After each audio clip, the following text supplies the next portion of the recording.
청주시의회 경제환경위원회 유영경 위원입니다. 85만 청주시민 여러분, 정말 죄송합니다. 한국토지주택공사 임직원 투기 의혹으로 코로나19로 힘들게 견디고 계신 시민들께서 느끼실 참담함에 책임을 통감합니다. 특히 우리 사회 청년들이 겪고 있을 좌절과 상실, 박탈감에 너무 가슴이 아픕니다.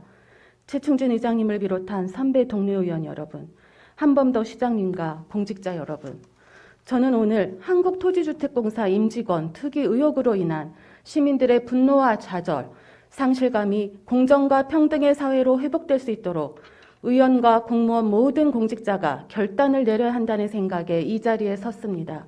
지금 공직자의 신뢰는 말할 수 없이 추락하였으며 청렴하고 성실하게 일해온 공직자들까지 부정부패의 대상이 되고 있습니다.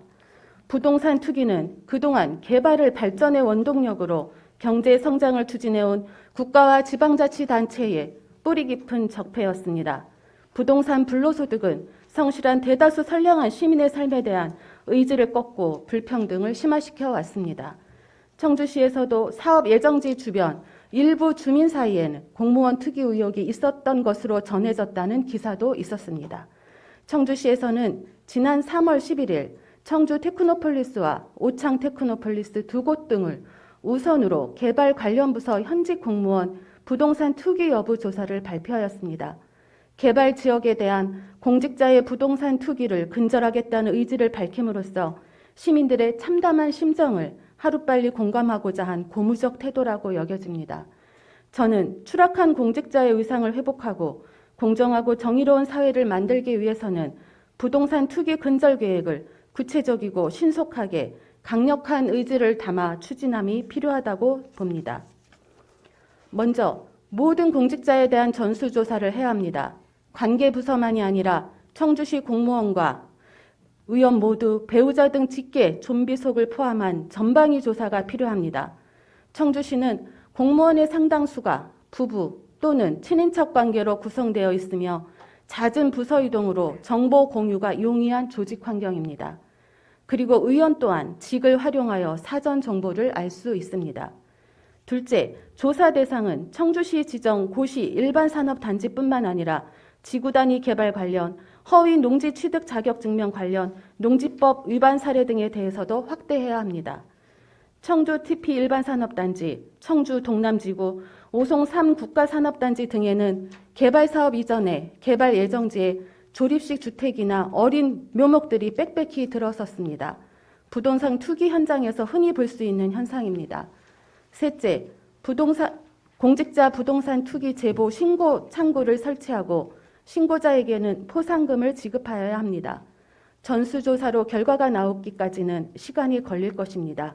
그러므로 시민들의 제보나 신고가 문제 해결에 실질적으로 영향을 미칠 것입니다. 넷째, 부동산 투기 예방을 위한 방안을 마련하여야 합니다. 공직자 부동산 심사위원회 설치를 요청합니다. 이는 토지개발, 주택 관련 부서 공직자의 신규 부동산 거래 시 사전 신고와 심사 결과를 권고하는 방안입니다.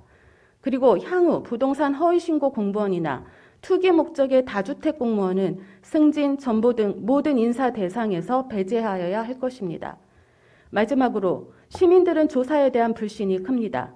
셀프 조사에 그치지 않도록 외부 전문가가 참여하거나 경찰, 검찰, 국세청 등 관계기관이 공조할 수 있는 방안을 마련하여 빈수레가 되지 않도록 하여야 합니다. 우리나라 국가 청렴도는 OECD 국가 가운데 여전히 낮은 수준입니다.